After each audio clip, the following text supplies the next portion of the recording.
Hello and welcome back to Storytime with Alex, reading book 3 from Allbyon to Britannia, The Last Wizard. Probably should have rearranged myself before I started recording, but I didn't, and we were all just going to have to live with that. Okay. Miles has the 4 magical objects.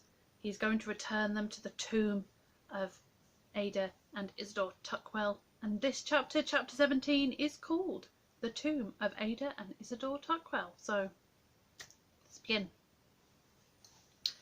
I phoned Sebastian, and the next day I returned to Daubeny Park with Father Joe and Ruth. Too many people, I decided, would make us more noticeable. This time I had the 4 magical objects in my backpack. It was strange. I could feel the magic tingling through my back. At the cemetery gates we met Sebastian and Marco. Father Joe, who brought a bird book and a pair of binoculars. Our cover story was that we were bird watchers. Off we went back into the overgrown northern section of the cemetery and up the path. We found the right path again and the blackberry bush. After a good look around, I clambered off the vault, over the roof, more deliberately took hold of the tree branch and swung down onto the remains of the path. Soon I was standing in front of the Tuckwell vault, hoping that the unlocking spell would be enough to get through the rusty cast-iron gate. I took a deep breath and cast the spell. I could feel the resistance of the rust and wondered if I should have brought some of the oil Dad used on squeaky doors, but the lock opened and I pushed the gate. At first it refused to move, but when I looked I could see years of leaves inside the gate preventing it from opening. I wriggled my hand through the bottom of the gate and pushed the leaves out of the way.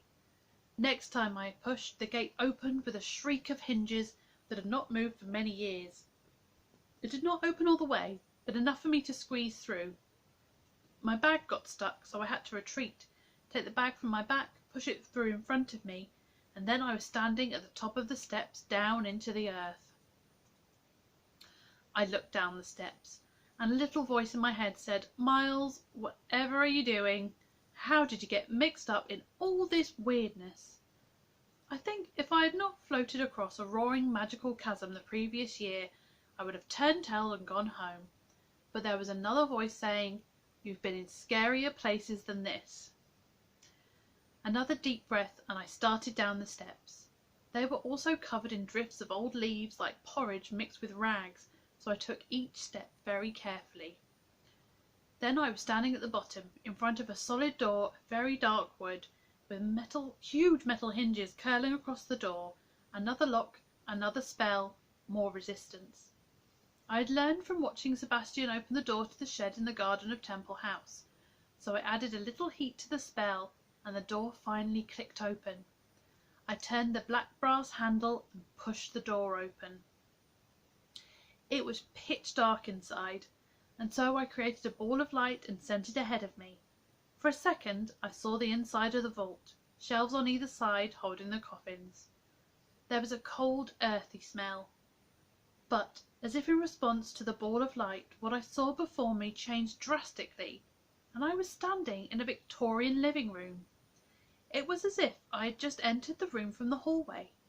There was a tall marble Victorian fireplace with a large fancy black clock on the mantelpiece, flanked by 2 ornaments like candlesticks, with glass shapes dangling from it. On either side of the fireplace sat a couple in Victorian clothes. In front of them was a small table covered in a lacy cloth, and on the table there was a shallow basket. In the basket were 4 objects, identical to those that were in my backpack: a silver egg cup, a gold medal, a brass paper knife, and a fountain pen. "Good day," said the lady, nodding her head to me. "I am Mistress Ada Tuckwell, the witch, and this is my husband, Master Isidore Tuckwell, the wizard." He nodded to me too. I nodded back. "I'm Miles Burton, apprentice wizard. The fairies told me to bring these objects back to you, but I see you already have them." "We have them here and now," said Isidore, "but you have them there and then." "I don't understand." "The stream of time has become divided. We spent years bringing these objects together, and we used them to bring healing and wholeness to Britain. But in your stream they were stolen from us, and they were brought together at a different time and a different place. If we can reunite them, then that will begin to bring the diverging streams together. Take them from your bag and place them in the basket." This seemed impossible, but I unzipped my bag and brought out the cup, which was wrapped in paper. I unwrapped it and placed it in the basket, but somehow it was not next to the other egg cup, but into it, so that there was only one cup. I took out the other objects and did the same thing, and yet when I finished there were only 4 objects in the basket. Well done, Miles. Now that they're reunited and the streams begin to flow as one. We are long gone, but you are here and now. Take them again and use them as we have done, for healing and wholeness, for protection and for peace. I picked up the objects again, wrapped them up again and put them back in my bag. Now when I looked, the basket was empty. Return to the here and now, Miles, and heal and protect, which is the whole calling of a true wizard. How do I do that? I asked. I'm only an apprentice. How do we use these objects? We've learned a lot over the years. It is time to pass on what we know to you, said Isidore. But suddenly the light of their living room disappeared, and I was left with my ball of light in a vault of coffins. I thought something had gone wrong, but as I turned towards the door, my ball of light illuminated something on the floor that had not been there before. I stooped to pick it up. It was an old, plain, black leather-covered book, scuffed at the edges and tied up with an old leather cord. I went back through the door and looked at what I'd found. I undid the cord and opened the book. On the first page, in beautiful, faded copperplate writing, was written, "The Book of Spells of Ada and Isidore Tuckwell, Witch and Wizard of Britain, concerning the use of the 4 magical objects." I tied the book up again and stashed the book in my backpack with the objects. Then I locked the door again by reversing my spell.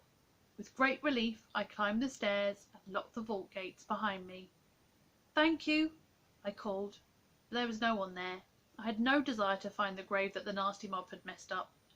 This time I jumped up to the tree branch, managed to get a good hold in it, and scrambled across to the roof of the ruined vault.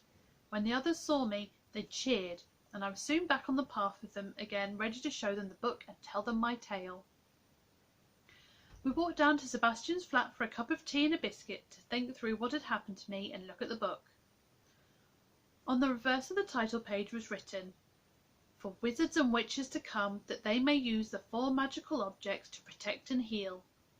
In the book there were diagrams for placing the objects and spells to make best use of their magic. One of the spells particularly interested Sebastian.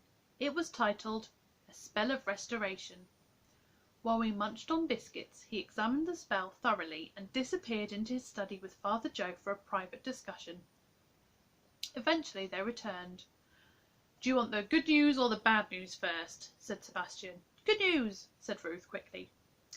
"The good news is there is a spell here that we can use to deal with the nasty mob and what they are doing at our grave." "And the bad news?" I said suspiciously. "The bad news is that this is more of a work than a spell, which means it needs more than one wizard or witch to work it. This British magic is not so gendered as the magic of old Albion. I think this is the word I'm looking for. The work will take 2 wizards and 3 witches. Neither Father Joe nor I want to get you young people involved in this, but there are only 2 wizards, one of which is Miles. Ada had given up her powers. Ruth's mum is not going to have enough experience or skills, so there are only 3 witches, 2 of which are Ruth and Leia. We want to take part," Ruth said immediately. Sebastian continued. "There is more bad news. The work needs to be performed at the grave when the nasty mob are also present. We'll need to ask Miles' parents first, Ruth's mum and Ada first," said Father Joe flatly. "Whether the spell is dangerous or not, the nasty mob definitely are.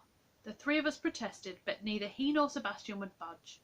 Father Joe went back home with us on the tube. He was going to be the one who would ask them. I'm not sure what would have happened if they'd said no. The more I thought about the nasty mob, what they had done to Sebastian, and how they had treated Leia and Ada, the more determined I was to do anything I could to stop them doing anything like that again. They had no magic, but they hurt people and spoiled places and filled corners of the world with nastiness. What Isidore and Ada had said to me rang in my ears. Heal and protect, which is the whole calling of a true wizard. When I was in my room, Dad came to talk to me about it, and that was what I told him. Mum quite visibly worried, but told me that she was getting used to it. She did not say that I couldn't take part, but she told me to be careful. Sebastian told me later that she had phoned him and promised to kill him if anything happened to me. He seemed impressed.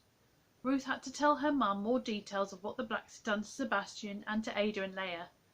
Ruth told me that her mum had turned pale at the thought of what Ruth had been involved in. Then she had grown angry and finally agreed that Ruth could take part. She told Ruth to have the police on speed dial during what Sebastian and Rose called the magical work. We all agreed to do the same.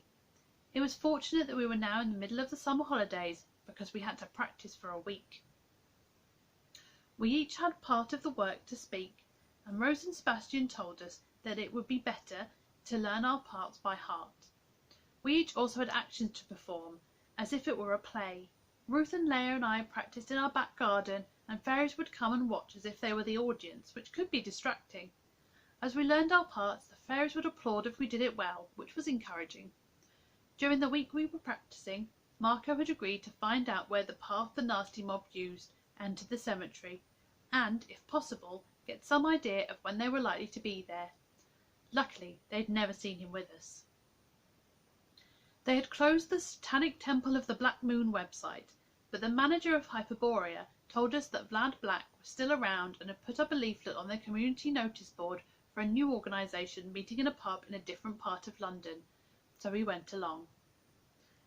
The meeting itself was not very interesting, but over a pint or two afterwards he saw the nasty mob talking among themselves. Somehow, he was unclear on the details, he listened in on their conversation using his phone. They agreed to meet up on Saturday at 11 by the cemetery wall. Noticing that they said wall and not fence, he walked all around the perimeter of Daubney Park Cemetery and found a section backing onto a vacant plot of land where the old wall was crumbling but had not been fenced off. He hopped over the wall and found the end of the path to the grave. They were meeting at 11 in time for some ceremony at midnight. Mum was not going to be happy about that. We needed a cover story in case we were caught inside the cemetery in the middle of the night. As we were in the wildlife area, we decided that we were in search of owls and other nocturnal wildlife. It did seem a rather daft story, but Father Joe was quite happy to appear to be the daft one. However, we hoped we would not be caught, and Sebastian and I had invisibility spells ready to help us not be seen, let alone caught. It's all coming to a head, isn't it? How exciting! There's only 3 chapters left, I think.